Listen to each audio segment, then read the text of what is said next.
At some point sa buhay natin ay magde-decide po tayo na bibili ng sarili nating house and lot.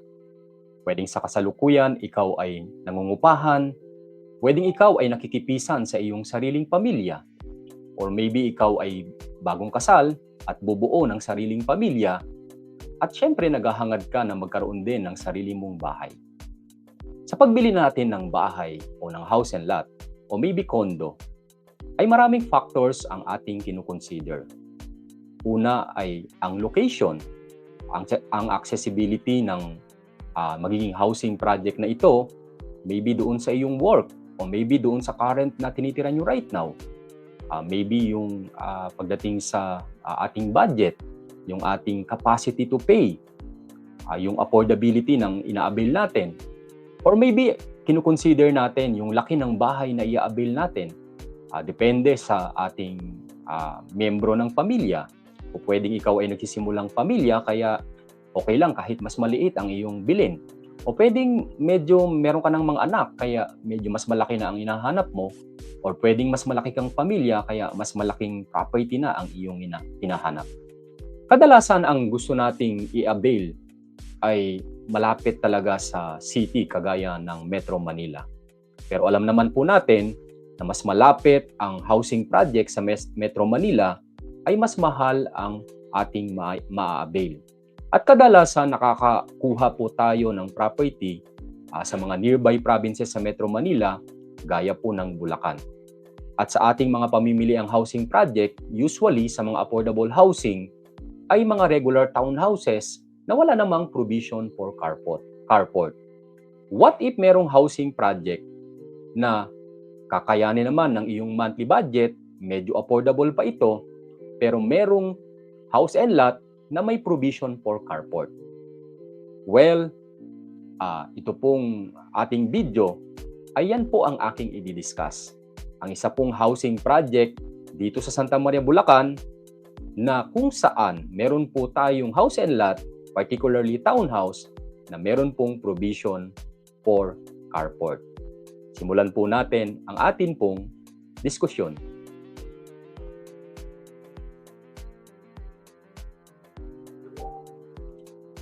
Ang nakikita nyo right now ay example ng isang townhouse with carport. At kung mapapansin po ninyo, yung L300 ay atin pong nilagay dyan sa may townhouse para makita natin nakakasya. Bagamat kung talagang i-expand natin yung bahay na yan at lalagyan natin ng gate, hindi naman po kakasya pagka po L300.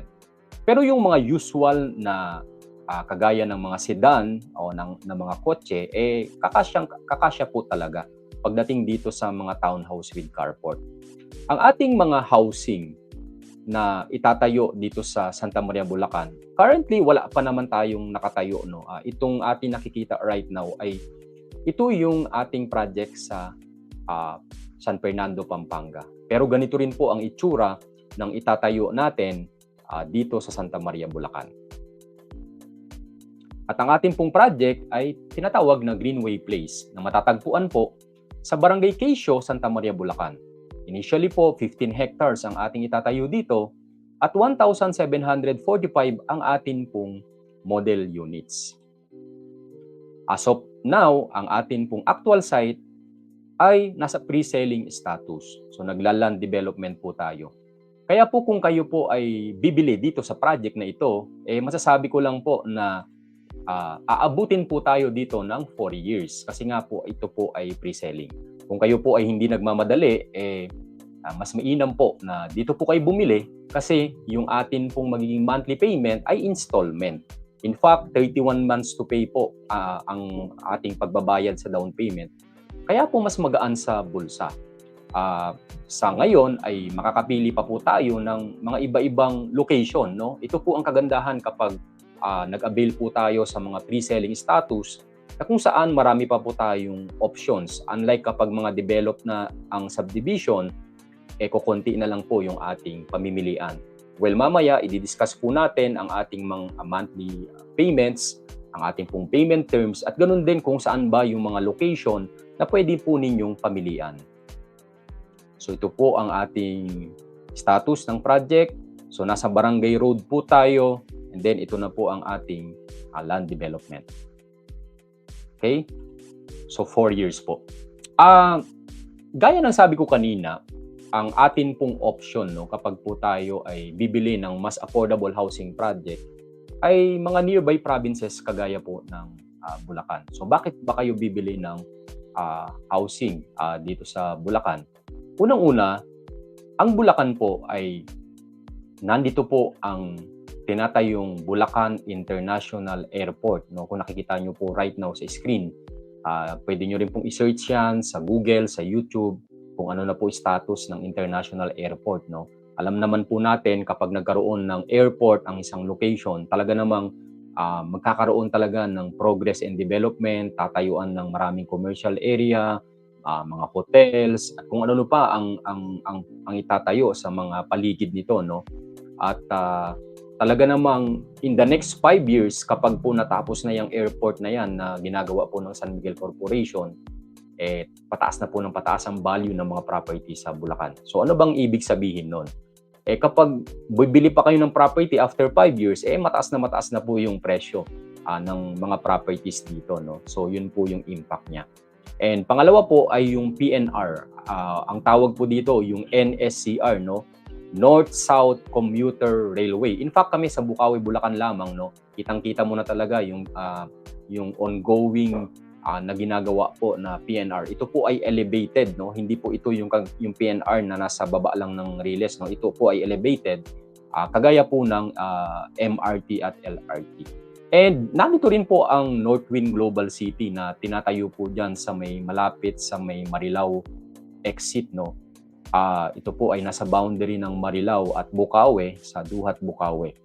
At yan po yung kagandahan. Siyempre kapag may global city, nandyan yung mga businesses, nandyan yung employment, di ba? So very active ang ekonomiya sa particular area na yan. So kung mas maraming tao, mas maraming trabaho, mas marami nangangailangan ng housing, mas marami nangangailangan ng rerentahan, yan po ang magbo-boost ng property sector dito po sa Bulacan. Alright, so susunod, syempre, ito yung katabi talaga ng Metro Manila. In fact, ang Bulacan ay gateway ng mga papunta ng Central Luzon, ng North Luzon. O via NLEX, Bulacan na ang atin pong location. So, kaya po very close proximity ang Bulacan. And ang affordability ng condo, very very high na yung price ng condo. Kung sumasahod ka ng below 50,000, medyo mas mahirap ka nang makahanap ng property sa Metro Manila. Kaya isang alternative options po talaga ang house and lot, which is mga nasa Bulacan area or nearby provinces.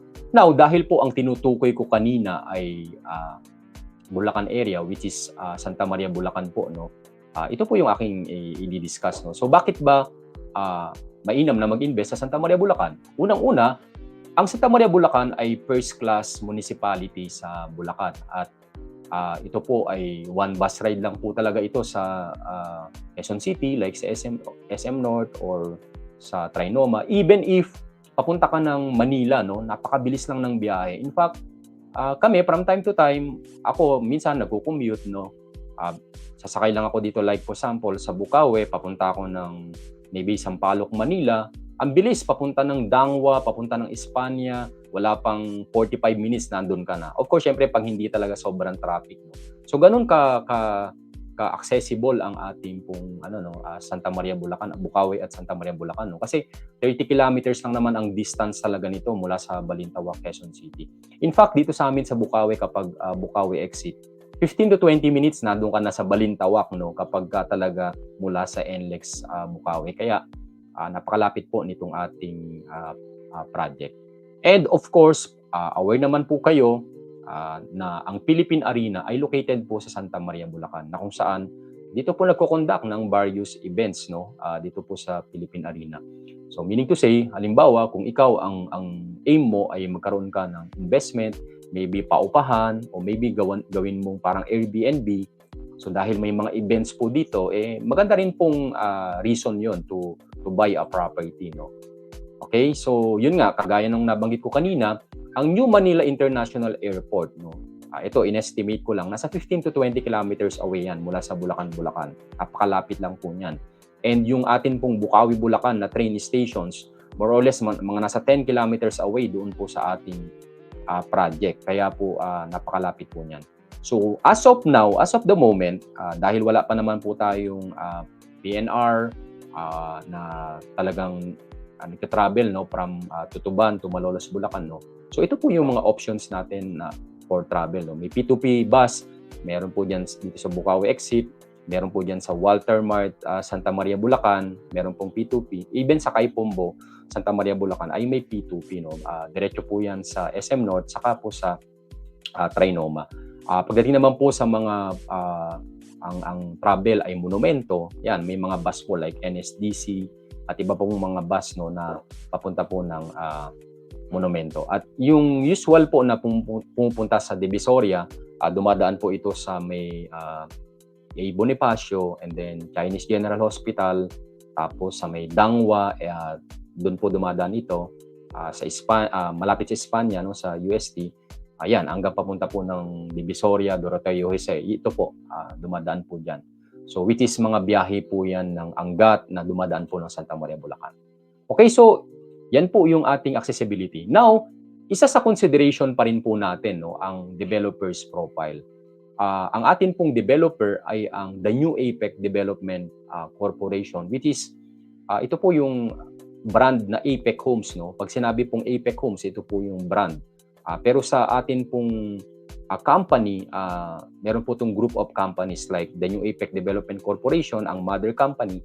Then meron po tayong mga subsidiaries like yung Cumberland Development Corporation at yung Amanaland Corporation. No? So na-establish po ang APEC Homes noong 1997, kaya po nasa 27 years na po ang APEC Homes.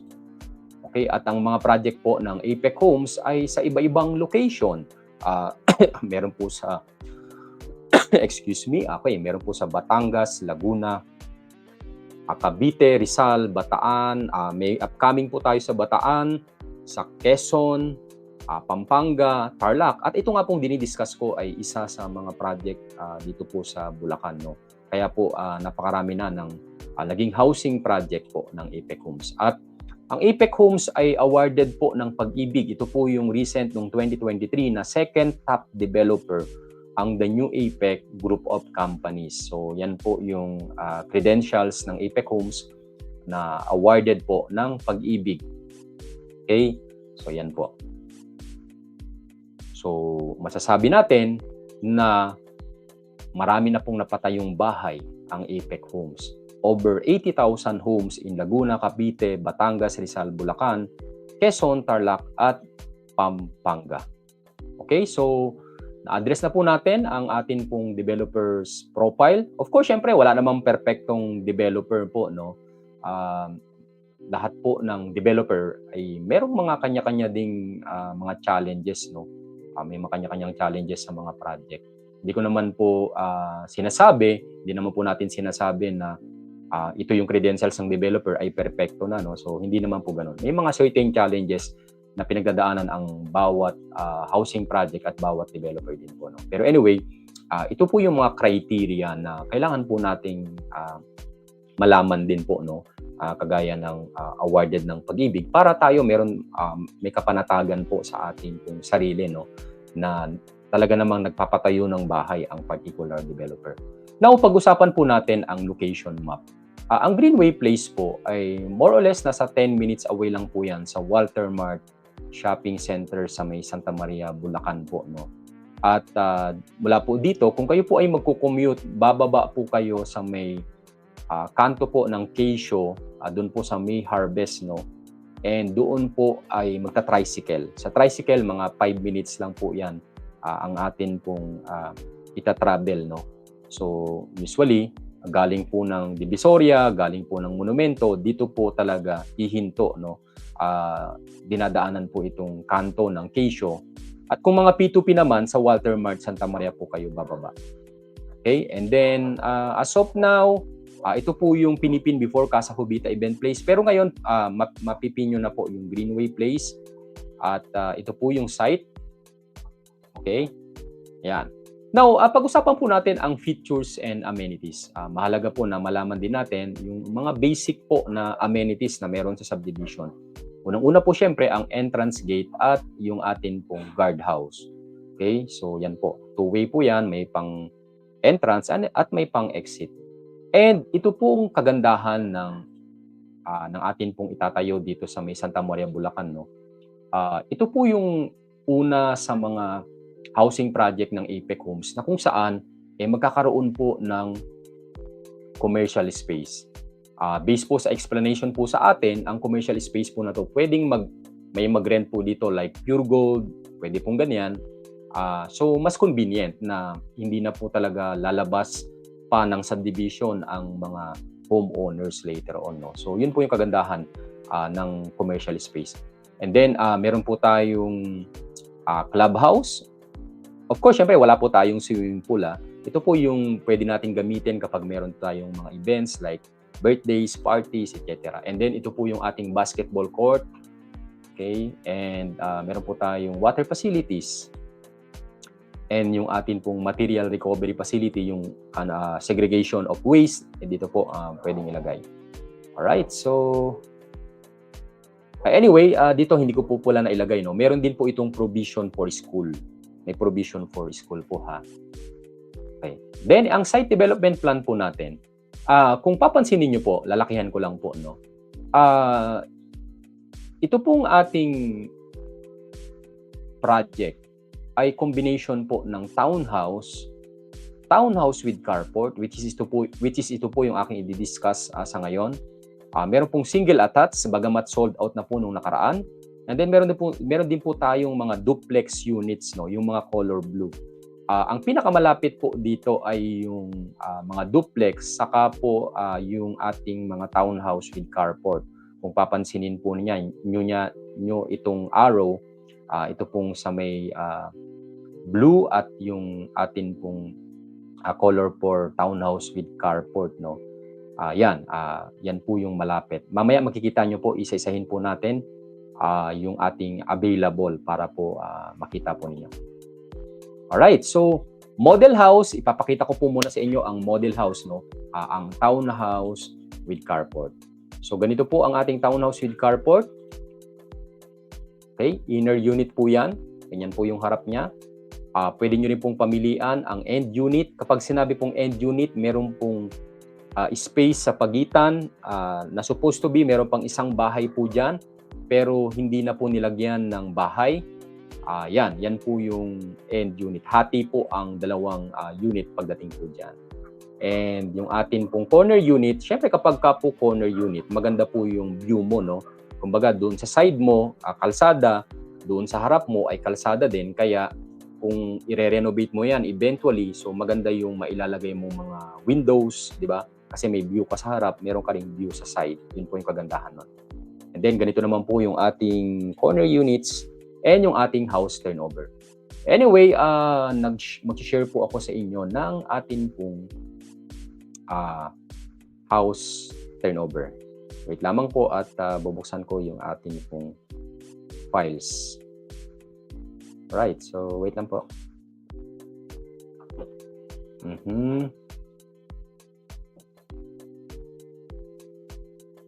Okay, share screen lamang po ako. Okay. Para po makita ninyo at ma-visualize po ninyo yung atin pong tinutukoy, no, na atin pong model house. So ito po ang ating video ng townhouse with carport. Kung papansinin niyo po ang frontage po natin diyan mula po sa may atin pong bahay, no, hanggang doon po sa ating property line ay 4.5 meters. Kadalasan po sa mga regular townhouse ay 1.5 meters lamang po ang sukat. Pero sa ating mga townhouse with carport, may additional 3 meters po tayo, kaya po malaki po yung atin pong harapan, no? Kasyang-kasya po diyan yung mga usual na kotse, yung mga usual po na sedan, no? ng ating bahay. At kung dito sa video na to mapapansin po ninyo yan, stop ko lamang po. Yan po yung mga talikuran.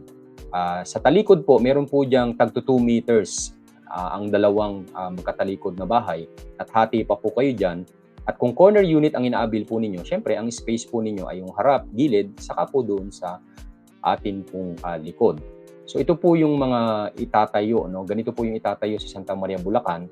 Bagamat ito pong actual na video na pinapakita ko sa inyo, ay ito po yung project ng Ipec Homes dito po sa may San Fernando, Pampanga. Right, so yan po. Ganito po ang ating end unit. Supposed to be may isa pa pong bahay dyan pero hindi po tinayuan at yun po ay hati kayo nung kabilang end unit. So malaki po ang harapan kapag po townhouse with carport ang atin pong pinag-uusapan. Puntahan naman po natin ang itsura, no, ng loob ng atin pong townhouse with carport. Pareho lang po ito ng size at itsura ng atin pong mga regular townhouses. Okay, so kung papansinin po natin, ang loob po natin ay bear type unit. So ang hagdanan po natin ay yan po yung kahoy. Pwede nyo po yung i-varnish or yung iba po pinipinturahan ng pang wood. So ang atin pong bathroom ay nakatiles na po. Bagamat hindi naman po yung sagad sa ceiling. And then talikuran po yung atin pong likod. Unless fence area po kayo.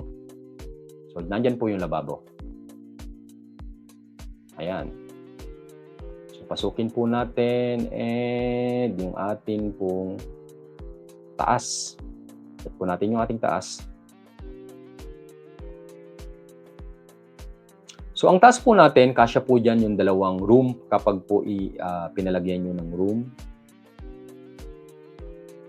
Diyan po sa ating actual turnover, wala pa po yung kisame. Ang kagandahan naman po kapag ganito na bear type, no, madidesignan po ninyo sa gusto po ninyong design ng inyong bahay. Alright, so yan po yung ating townhouse with carport. Ang itsura ng townhouse with carport. So, dumako na po tayo sa atin pong bahay. Okay, yung floor plan, di ko na masyadong i-discuss kasi nakita naman na po natin yung actual. Sample computation, sinamarize ko na lang po ito, no, based sa ating classification kapag inner, end, or corner. Kanina po sa video, nakita nyo po kung ano itsura ng inner, ano po ang itsura ng end, at ano po ang itsura ng corner. Ito po yung range ng mga available units. Hindi po pare-pareho ang presyo, depende po yan sa block and lot, no? Kapag po mga inner unit na townhouse with carport, nasa 1.8 million po yung ating price. Ang ating pong reservation ay 6,000. And then, ang ating monthly down payment ay nasa 12,000 plus po ang ating down payment, which is nasa 300,000 plus po ang total down, no? Pero dahil 31 months to pay po ang ating down payment, kaya po yan nasa 12,000 plus monthly. After down payment, pahinga po kayo, stop payment po kayo habang naghihintay po na makumpleto yung documentations, constructed na yung units, meron ng mga linya ng kuryente, tubig. So, ganun po bago po i-process. So, makakapagpahinga po kayo nun, no? Pero the moment na i-process na po ang ating housing loan sa Pag-ibig, nasa 9,000 monthly po kapag po 30 years. Assuming kayo po ay nasa 35 years old and below sa kasalukuyan. Pero kung halimbawa po kayo ay more than 35, so pwedeng sa 25 years or 20 years na lang po kayo pwedeng ma-qualify, which is mas higher lang po yung magiging monthly po ninyo at mas higher lang po yung required salary. Okay, so ang required salary po natin ay 27,000 basic monthly salary.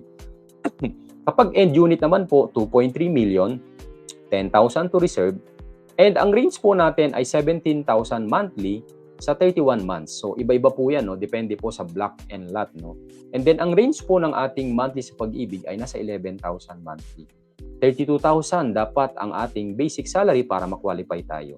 Kung sakaling tayo ay kulang ang ating basic salary, pwede naman kayong magkaroon ng co-borrower. Combined po kayo ng income para ma-qualify. Sa mga corner unit, may mga few corner units po tayo, no? Mas mataas lang po yung ating price, pareho ng reservation sa end unit, mas mataas lang po yung ating monthly down.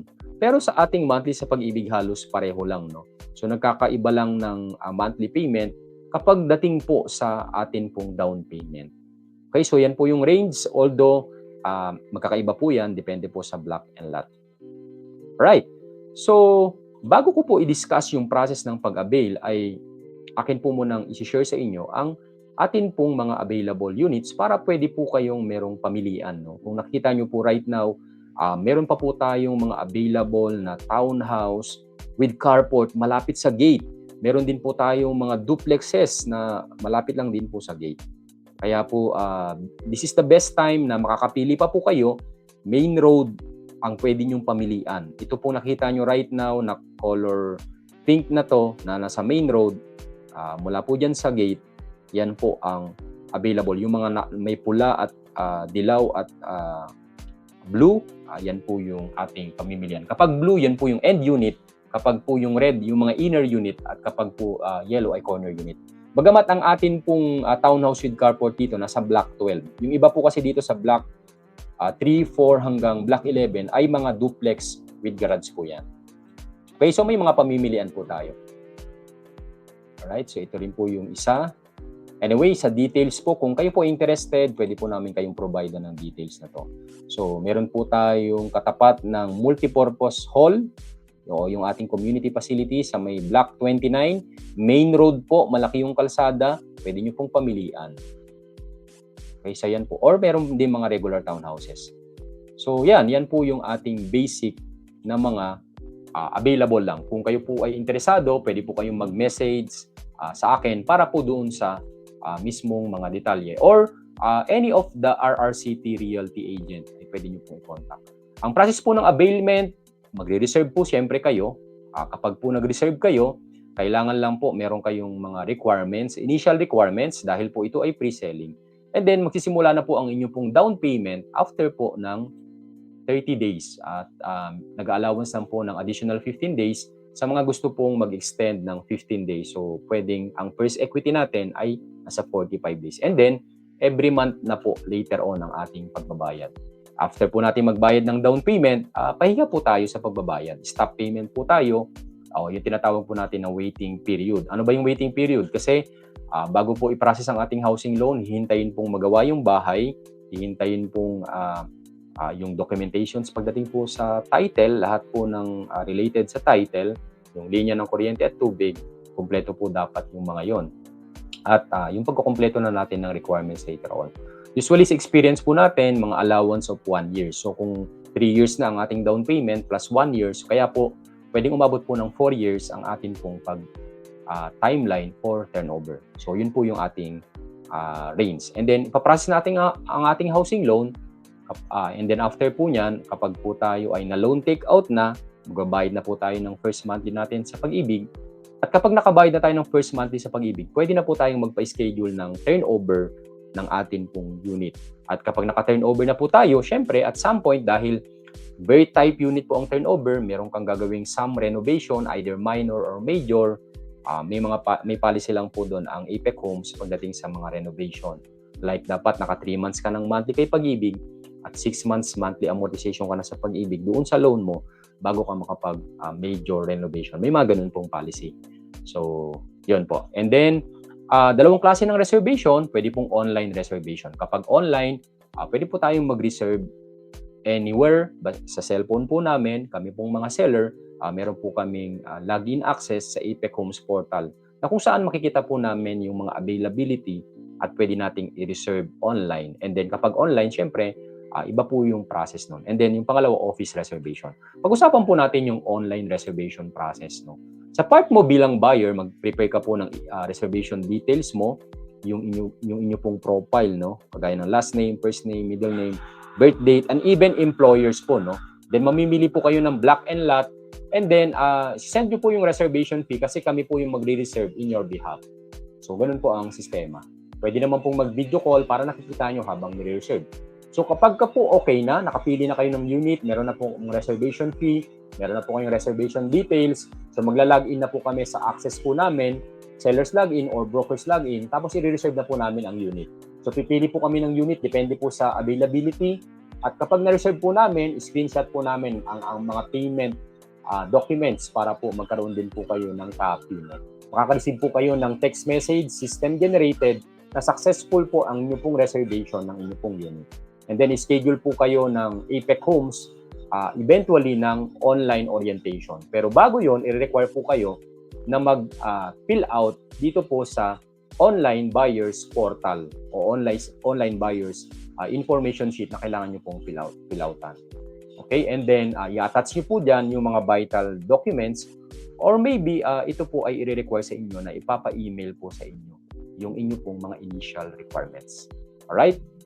So, yan. Messenger call po usually ang ginagawa ng Apex Homes. And then after that, magkakaroon po kayo ng reservation documents. Kagaya po ng reservation agreement and acknowledgement form na doon po sa mga sinend po sa inyo ng mga reservation files. Alright? Or po pwede rin po kayo pala na pumunta sa office na mismo. Doon na kayo na magpa-orient kung gusto niyo po doon. Okay? Office reservation, pupunta lang po talaga tayo sa office para mag-reserve. May dala na dapat tayo na requirements. So, kumbaga, kapag office reservation, ito po isahan lang kapag punta nyo po sa office. Requirements to avail, kapag po kayo ay locally employed, latest 1-month payslip, 2 valid IDs, company ID at isa pong government ID, proof of billing address, kagaya po ng Meralco. Kung kayo po ay single, ay birth certificate. Kung kayo naman po ay married, ay yung inyong pong marriage contract. Initial requirements na po kailangan. Yung mga to follow, matagal pa po ito. After 3 years pa po ito. Kasi nga po, abutin po ng more than 3 years ito pong atin pong project. Alright, so sa mga OFW, latest copy ng job contract, all pages. Dapat po yan, may tatak. Okay, copy of passport with signatures, residence ID or working visa or working permit, 1 government ID aside from passport, at yung kagaya po ng locally employed, kung kayo po ay single, birth certificate, at kung kayo po ay married, ay marriage contract. Okay, to follow requirements, matagal-tagal pa pong kailangan yan. And kapag with business, kailangan lang po ng mga business permits, financial statements ng business, yung income tax return, kailangan po iyon. Especially kung kayo po ay self-employed, no? At hindi naman talaga yung usual na business, but parang profession. So yun, income tax return po pwede na po yun. So valid ID, proof of billing address, at yung birth certificate or marriage contract. So yan lang naman po ang usual na requirements, and then to follow na po after 3 years yung iba, no? So yan po ang atin pong presentation ng atin pong project. Dito po sa ating project sa may Santa Maria, Bulacan, ang Greenway Place, Santa Maria, Bulacan. Kung kayo po ay interesado sa atin pong project, ay maaari nyo pong i-contact ang isa po sa mga RRCT Realty Agent na ma-encounter nyo po online, or pwede rin po kayong mag-direct message or mag-comment po sa video na to kung saan nyo po napanood. At isa po sa RRCT Realty Agent ang pwede pong kumontak sa inyo, or maybe ako po ang directly na pwede pong mag-respond doon po sa inyo pong comment. So ito lamang po ating sharing. Tignan ko lang po kung merong mga comment. Okay, comment po natin kay Cheryl Ramos Base. Okay, pwede nyo i-contact si Cheryl Base. Isa po si agent natin. Kay Lorena, isa rin po si agent natin. And Jackson Jacaraket Manuel. Okay, nagbigay lang siya ng info. So ito lamang po ang ating update. Maraming salamat po sa inyo pong pagsubaybay. Comment lang po kayo kung kayo po ay interesado dito sa ating project sa Santa Maria, Bulacan. Townhouse with carport, hindi ka na problema po ng parking. Kayang-kaya ng atin pong monthly budget. So ito lamang po ang ating sharing. Magandang araw at God bless po sa ating lahat.